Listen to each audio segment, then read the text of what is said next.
कि कुछ given set of actions ही हैं, इसलिए तो वो फ्यूचर दिख पा रहा है। और आपको पता है कि हमारे शास्त्रों में भगवान के कॉस्मिक माइंड के बारे में क्या कहा गया है।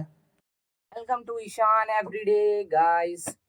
आज हम लोग एक बहुत ही इंपॉर्टेंट चीज के बारे में बात करने वाले हैं, लेकिन डेस्टिनी और फ्यूचर के बारे में अच्छे से समझने के लिए आपको वीडियो के लास्ट तक बने रहना होगा। तो लास्ट तक बने रहिए। और आज हम लोग डेस्टिनी, फ्यूचर, सिमुलेशन, ये सब के बारे में बात करने वाले हैं। तो डेस्टिनी, आप लोगों ने बहुत सारे लोगों को ये वर्ड यूज करते सुना होगा कि हमारी डेस्टिनी ये है, हमारा फ्यूचर ये है। किसी ने हमको हमारे फ्यूचर के बारे में बताया। और मैं आपको बताऊं, योग में और तंत्र में एक सिद्धि के बारे में बताया गया है। जब कुंडलनी जगती है तो एक सिद्धि आपको प्राप्त होती है, वो है त्रिकाल दर्शन। त्रिकाल दर्शन मतलब knowing about the past and the future. Past तो डेफिनेट है, क्योंकि वो जो हो चुका है उसके बारे में जानना कोई बहुत बड़ी चीज नहीं है। लेकिन फ्यूचर हमेशा हम सोचते हैं कि डेफिनाइट है, इनडेफिनाइट है, उसके बारे में भी जानना, this is something known as trikal darshan. तो आज हम इसी डेस्टिनी, फ्यूचर और सिम्युलेशन के बारे में जानेंगे। तो वीडियो के लास्ट तक बने रहिए। Let's go. मैंने बहुत सारे ऐसे लोगों को देखा है और जानता हूँ जो कि फ्यूचर के बारे में बताते हैं। अब 90% of them are not authentic, पर 10% ऑथेंटिक होते हैं। जैसे कि मैंने अभी आपको योग के बारे में बताया, योग में एक ऐसी सिद्धि होती है, त्रिकाल दर्शन। इस वीडियो के लिए we are assuming that there is something known as trikal darshan, यानी कि हम पास्ट फ्यूचर को देख सकते हैं। तो इससे हम प्रूफ करेंगे कि क्या डेस्टिनी सच में होती है, क्या हम सच में एक सिमुलेशन में जी रहे हैं, क्या हम सच में एक गेम में जी रहे हैं। तो चलिए इसका पता करते हैं। तो मेरी पहली थ्योरी ये कहती है, सपोज कि यहाँ पे 3 पर्सन है, पर्सन ए, पर्सन बी, पर्सन सी। ओके, अब कोई पर्सन यानी कि कोई दूसरा आदमी आके बोलता है कि ओ पर्सन ए, सुनो, मैंने तुम्हारा फ्यूचर देखा है और फ्यूचर में तुम ये डिसीजंस लेने वाले हो, तुम ये कार्य करने वाले हो, तुम ये कर्म करने वाले हो। अब इससे ही हमको पता चल जाता है कि हम सिमुलेशन में जी रहे हैं, क्योंकि वो बंदा फ्यूचर देख पा रहा है। और वो देख इसलिए पा रहा है क्योंकि ए का फ्यूचर एग्जिस्ट करता है।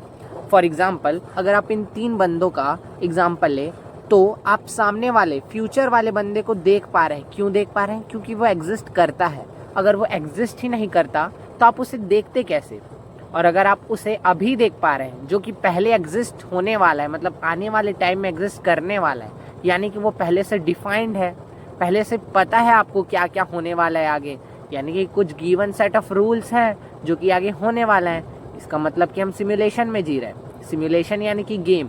गेम में कैसा होता है, आपको पता होता है कि आगे अब कौन सा पार्ट आने वाला है। क्या आप लोगों ने कोई गेम खेला है जैसे कि टेम्पल रन, सबवे सर्फर? उसमें आपको पता होता है कि आगे ट्रेन आने वाली है या आगे क्या आने वाला है। अगर आप उसे 2-3 बार खेल चुके हैं तो आपको पता होता है कि अगले सेकंड पे कौन सी चीज़ आने वाली है। वैसे ही ये सिमुलेशन वाला गेम है। अगर आप फ्यूचर देख सकते हैं, यानी कि आपको पता है कि सामने कौन खड़ा है, सामने कौन सा एक्शन खड़ा है, यानी कि आप गेस कर पा रहे हैं कि आगे क्या होने वाला है। मतलब कि फ्यूचर डिफाइंड है, फ्यूचर डेस्टिन्ड है। और ये प्रूफ है कि हम सिमुलेशन में जी रहे हैं। अगर आपको ये एग्जांपल समझने आए तो बहुत ही सिंपल एग्जांपल लीजिए। अगर आप अपने घर से निकलते हैं तो आपको पता होता है कि सामने कौन सी गली आने वाली है, क्योंकि आप उस जगह से भली भांति परिचित हैं। आपको पता है कि आगे मैं चलूँगा तो कौन सी गली आने वाली है, ठीक है? तो ये आपको पता है। अगर आपको मैं किसी रैंडम जगह पे छोड़ दूँ जहाँ पे आपको रास्ता नहीं पता, तो आप नहीं बता पाएंगे कि आगे गली आने वाली है या नहीं। तो ये प्रूफ होता है कि अगर आपको पता है कि सामने गली आने वाली है, यानी कि वो गली एग्जिस्ट करती है। उसका एग्जिस्ट करने का मतलब है कि वो पहले से डिफाइंड है। तो वैसे ही अगर कोई फ्यूचर बता पा रहा है और वो ऑथेंटिक है, तो इसका मतलब है कि वो फ्यूचर को देख पा रहा है। फ्यूचर में पहले से जो होने वाला है वो सेट है, पहले से सेट है। और अगर वो सेट है, यानी कि हम एक गेम जैसे वर्ड के अंदर जी रहे हैं, जिसको हम सिमुलेशन का नाम दे रहे हैं।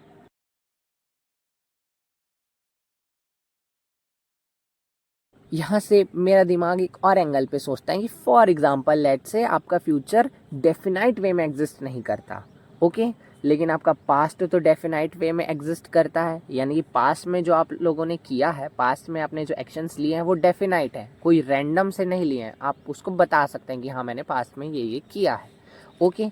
अगर अब कोई आपका फ्यूचर बताता है तो वो पास्ट के आपके एक्शंस जज करके आपका अगला ऑब्वियस एक्शन जज करता है। नहीं समझ आया? मैं समझाता हूँ। फॉर एग्जाम्पल, अगर मैं आपका फ्यूचर बता रहा हूँ, ठीक है, मैं आपका फ्यूचर में क्या होने वाला है ये बहुत इनडेफिनाइट है, मैं देख नहीं सकता, लेकिन मैं आपका पास्ट देख पा रहा हूँ।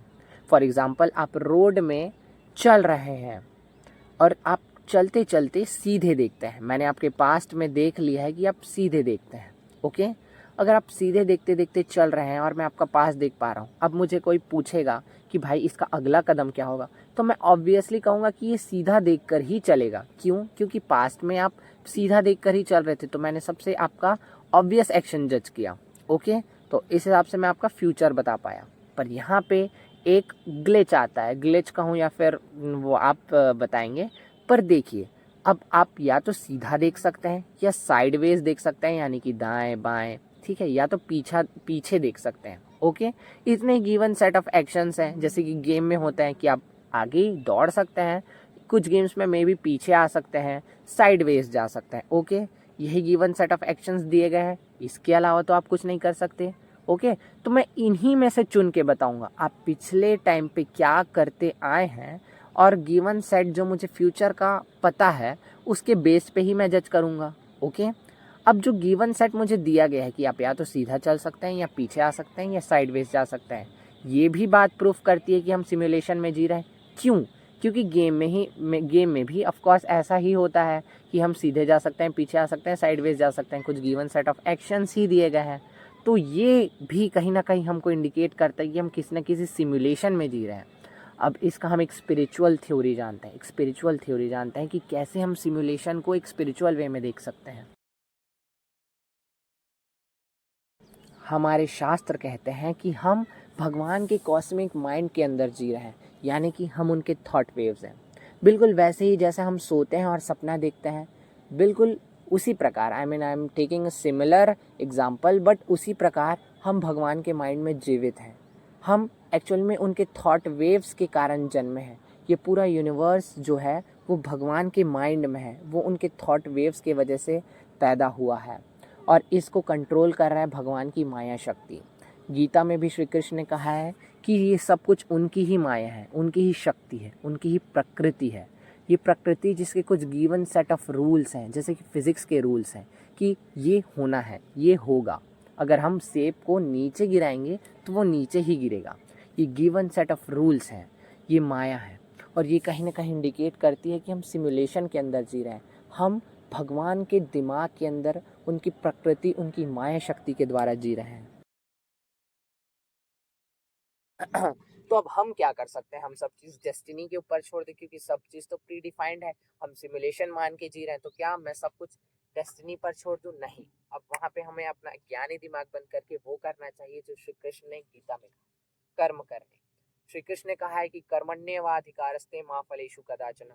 कर्म पर हमारा अधिकार है, फल पर नहीं। हम सब कुछ डेस्टिनी पर नहीं छोड़ सकते। हो सकता है कि मे बी हम सिमुलेशन में जी रहे हो, सब कुछ हमारी डेस्टिनी ही लिख रही हो, लेकिन कर्म करने का अधिकार हमारे हाथ में शायद है। तो हमें अपने लिए अच्छा ही करना चाहिए। और कितना अच्छा होगा अगर किसी पर्सन ने कहा है कि जा, तेरा कुछ भी अच्छा नहीं होगा, मैंने तेरा फ्यूचर देखा है कि तू कुछ नहीं कर पाएगा, लेकिन हम उन्हें गलत साबित करके कुछ अच्छा करके दिखाएं। तो इसी के साथ मैं इस वीडियो को यहीं एंड करना चाहूँगा। अगर आपको वीडियो अच्छा लगा हो तो प्लीज़ सब्सक्राइब कर देना चैनल को और लाइक भी कर देना, और ऐसे इनसाइटफुल वीडियोस के लिए और योगा, स्पिरिचुअल और साइंस से रिलेटेड वीडियोस के लिए ईशान एवरीडे को सब्सक्राइब करें।